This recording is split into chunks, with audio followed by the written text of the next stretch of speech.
ಎಲ್ಲರಿಗೂ ನಮಸ್ಕಾರ, ಮಾಧ್ಯಮದವರು ನಮಸ್ಕಾರ, ಶಿವಣ್ಣಗೂ ರವಿ ಸರ್ಗೂ ನಮಸ್ಕಾರ. ಇಲ್ಲಿ ನಾನು ಹೇಳೋದೇನೂ ಇಲ್ಲ, ಏಕೆಂದರೆ ಸೂತ್ರಧಾರಿ ಪಾತ್ರಧಾರರು ಇಬ್ಬರೂ ಇದ್ದಾರೆ ಇಲ್ಲಿ. ಇನ್ನು ಎಲ್ಲರೂ ಮಾಡಿರ್ತಾರೆ. ಇನ್ನು ಆಗಲಿ ಸೂತ್ರಧಾರಿಗೆ ಬೆಸ್ಟ್ ಆಫ್ ಲಕ್ ಅಂತ ಹೇಳ್ತೀನಿ. Thank you ma'am. ಮೊದಲನೇದಾಗಿ ಇವಾಗ ಏನು ಹೇಳಿದ್ರು ಸೂತ್ರಧಾರಿ ಪಾತ್ರಧಾರಿ, ಇವತ್ತು ನವರಸನ್ ಅವ್ರ ಕಡೆಯಿಂದ ಒಂದು ಸೂತ್ರಧಾರಿ ಸಿನಿಮಾ ಬಂದಿದೆ. ಡೈರೆಕ್ಟರ್ ಆಗಿ, ಆ್ಯಕ್ಟರ್ ಆಗಿ, ಒಂದು ಪ್ರೊಡ್ಯೂಸರ್ ಆಗಿ, ಆ್ಯಂಡ್ ಒಂದು ವಿಭಿನ್ನವಾದ ಒಂದು ಕನ್ಸೆಪ್ಟ್ ತೊಗೊಂಡು ಒಂದು ಸಿನಿಮಾ ಮಾಡಿದ್ದಾರೆ. ಆ್ಯಂಡ್ ಇದರಲ್ಲಿ ನಾನು ಕೂಡ ಪಾತ್ರ ಮಾಡಿದ್ದೀನಿ, ಒಂದು ಬ್ಯೂಟಿಫುಲ್ಲಾಗಿ ಒಂದು ಪೊಲೀಸ್ ಪಾತ್ರ. ಆ್ಯಂಡ್ ಇವತ್ತೇನು ಶಿವಣ್ಣ ಆಗಿರ್ಬೋದು, ರವಿ ಸರ್ ಆಗಿರ್ಬೋದು, ಸೂತ್ರಧಾರಿ, ಯಾಕೆಂದರೆ ಸೂತ್ರಧಾರಿ ಕನ್ನಡ ಚಿತ್ರರಂಗದಲ್ಲಿ ಇದಕ್ಕಿಂತ ಸೂತ್ರಧಾರಿಗಳು ನನಗೆ ಬೆಸ್ಟ್ ಸೂತ್ರಧಾರಿಗಳೇ ಇಲ್ಲಿ ಕಣ್ಮುಂದೆ ಇದ್ದಾರೆ. ಸೊ ಅಂಥ ಸೂತ್ರಧಾರಿ ಅವರೇ ಈ ಸೂತ್ರಧಾರಿ ಸಿನಿಮಾಗೆ ಸಪೋರ್ಟ್ ಮಾಡ್ಲಿಕ್ಕೆ ಬಂದಾಗ ಖಂಡಿತ ಈ ಸೂತ್ರಧಾರಿ ಸಿನಿಮಾ ಮಾಡಿರೋದು ಯಾವುದೇ ಸುಮ್ಮನೆ ಬಂಡವಾಳ ಹಾಕಿರೋ ದುಡ್ಡು, ಪ್ರೇಕ್ಷಕ ಹೋಗಿ ಥಿಯೇಟ್ರಿಗೆ ದುಡ್ಡು ಬಂಡವಾಳ ಹಾಕಿದ್ರೆ ಅದಕ್ಕೆ ಯಾವುದೇ ಮೋಸ ಆಗದೆ ಇರೋ ರೀತಿ ಸಿನಿಮಾ ಮಾಡಿದರೆ. So once again thank you and love you all. ತುಂಬ ಸಂತೋಷ ಆಯಿತು ರವಿ ಸರ್ ಶಿವಣ್ಣ ನೋಡ್ಬಿಟ್ಟು. ಈ ಸಿನಿಮಾಕ್ಕೂ ಹೊರಟು ಬಂದಿರಲ್ಲ, ಅದಕ್ಕೂ ತುಂಬ ಸಂತೋಷ. ಅದಷ್ಟೇ ಸಾಕು. ಸಿನಿಮಾ ಚೆನ್ನಾಗಿ ಮಾಡಿದ್ದೀನಿ, ಒಳ್ಳೆ ಮೇಕಿಂಗ್ ಮಾಡಿದ್ದಾರೆ ಪ್ರೊಡ್ಯೂಸರು, ಆರ್ಟಿಸ್ಟ್ ಎಲ್ಲರೂ ಮಾಡಿದ್ದಾರೆ. Thank you. ನರ್ವಸ್ ಆಗ್ತಾಯಿದೆ ಅಷ್ಟೇ, ಫಸ್ಟ್ ಟೈಮ್ ಅಲ್ವಾ. ಆಲ್ಮೋಸ್ಟ್ ಒಂದು 3 ವರ್ಷದ ಕನಸು ಇವಾಗ ರನ್ಸ್ ಆಗ್ತಾಯಿದೆ.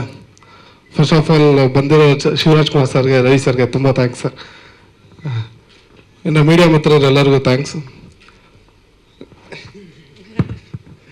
ಏನು ಮಾತಾಡಬೇಕು ಗೊತ್ತಾಗ್ತಲ್ಲ, ತುಂಬ ನರ್ವಸ್ ಆಗ್ತಾಯಿದೆ. ಅವರು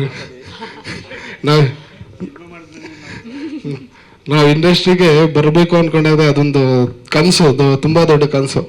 ಅಂಥದ್ರಲ್ಲಿ ಇಂಡಸ್ಟ್ರಿಗೆ ಬಂದು ನಮ್ಮ ನವರಸನ್ ಸರ್ ಅಂತರ ಒಂದು ಗುರುಗಳು ಸಿಕ್ಕಿ ಅವ್ರ ಮಾರ್ಗದರ್ಶನದಲ್ಲಿ ನಡ್ಕೊಂಡೋಗಿ ತಿರ್ಗಿ ಅವರೇ ಒಂದು ಅವಕಾಶ ಕಲ್ಪಿಸ್ಕೊಟ್ಟು ಸೊ ಇಲ್ಲಿವರೆಗೂ ಬಂದಿದ್ದೀವಿ.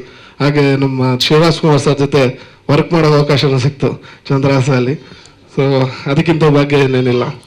9ನೇ ತಾರೀಕು ಸಿನಿಮಾ ರಿಲೀಸ್ ಆಗ್ತದೆ. ಎಲ್ಲರೂ ಹೇಳ್ತಿದ್ರು ನೀವು ಮೈಕ್ ಕೊಟ್ಟರೆ ಮಾತಾಡಿ ಅಂತ. ನಾವು ಸಿನಿಮಾ ಮಾಡಿರೋದು ನೀವುಗಳು ನೋಡಿ ಮಾತಾಡಲಿ ಅಂತ. ನಾವು ಮಾತಾಡೋಕ್ಕಲ್ಲ, ನೀವು ನೋಡಿ ನಮಗೆ ಮಾತಾಡಿದ್ರೆ ಅದನ್ನು ತಗೊಂಡು ನಾವು ಇನ್ನೂ ಮುಂದಕ್ಕೆ ಕೆಲಸ ಮಾಡ್ತೀವಿ ಅಷ್ಟೇ. ಸೂತ್ರಧಾರಿ ಈ ಸಿನಿಮಾದಲ್ಲಿ ಸಂಭಾಷಣೆಗಾರಾಗಿ ಕೆಲಸ ಮಾಡಿದ್ದೀನಿ. ಸಿನಿಮಾದಲ್ಲಿ ಶ್ರದ್ಧೆ ಮತ್ತು ಶ್ರಮ ಇದ್ದರೆ ಸಕ್ಸಸ್ ಕಟ್ಟಿಟ್ಟು ಬುತ್ತಿ. ಕೆಲವ್ರಿಗೆ ಅದೃಷ್ಟ ಬೇಕು, ನಾನು ಪುಣ್ಯ ಅಂದ್ಕೊಂಡಿದ್ದೀನಿ. ಯಾಕಂದರೆ ಶಿವಣ್ಣವರು ಒಂದು ದೊಡ್ಡ ಅಭಿಮಾನಿ, ಸಿನಿಮಾ ನೋಡ್ಕೊಂಡು ಬೆಳೆದವನು. ಆ್ಯಂಡ್ ರವಿ ಸರು ಶಿವಣ್ಣವ್ರ ಸಿನಿಮಾಗೆ ಅಂದರೆ ಒಂಥರ ಕಾಂಪಿಟೇಷನ್ ಇದ್ದಂಗೆ ನಮ್ಮ ಊರಲ್ಲಿ ಆ್ಯಕ್ಚುಲಿ. ಅಂದರೆ ಇವಾಗಿನ ಥರ ಫ್ಯಾನ್ಸ್ ಥರ ಆ ಟೈಪ್ ಅಲ್ಲ. ಈ ನಿಮ್ಮ ಅಣ್ಣನ ಸಿನಿಮಾ ಈ ಥರ ಓದ್ತಂದ್ರೆ ಓಕೆ ಫುಲ್ ಟಿಫನ್ ನಂದು. ಅಲ್ಲಿ ಏನು ವಿಶೇಷ ಆಗಿತ್ತಂದರೆ ರವಿ ಸರ್ ಸಿನಿಮಾದಲ್ಲಿ ನಮ್ಮ ಏರಿಯಾದಲ್ಲಿ 15 ಜನ ಫ್ಯಾನ್ಸ್. ಶಿವಣ್ಣವ್ರು ನಾನು ಒಬ್ಬನೇ ಅಲ್ಲಿ.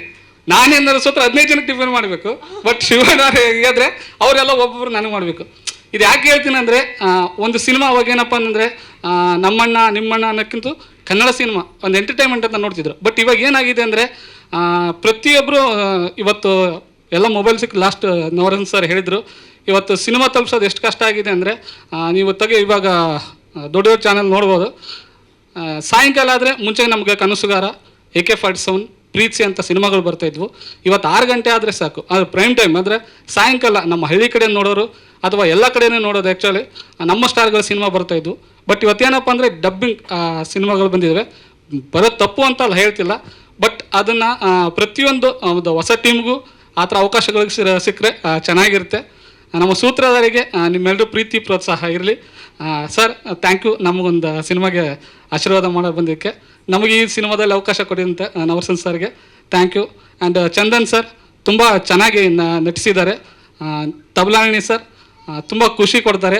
ಆ್ಯಂಡ್ ಅಪೂರ್ವ ಮೇಡಮ್ ಅವರು ಕೂಡ ಚೆನ್ನಾಗಿ ಮಾಡಿದ್ದಾರೆ. ಇಡೀ ತಂಡಕ್ಕೆ ನಿಮ್ಮೆಲ್ಲರೂ ಪ್ರೀತಿ ಪ್ರೋತ್ಸಾಹ ಇರಲಿ. ಹಾಗೆ ಗೆಳೆಯನಿಗೆ ಒಳ್ಳೆಯದಾಗಲಿ. Thank you.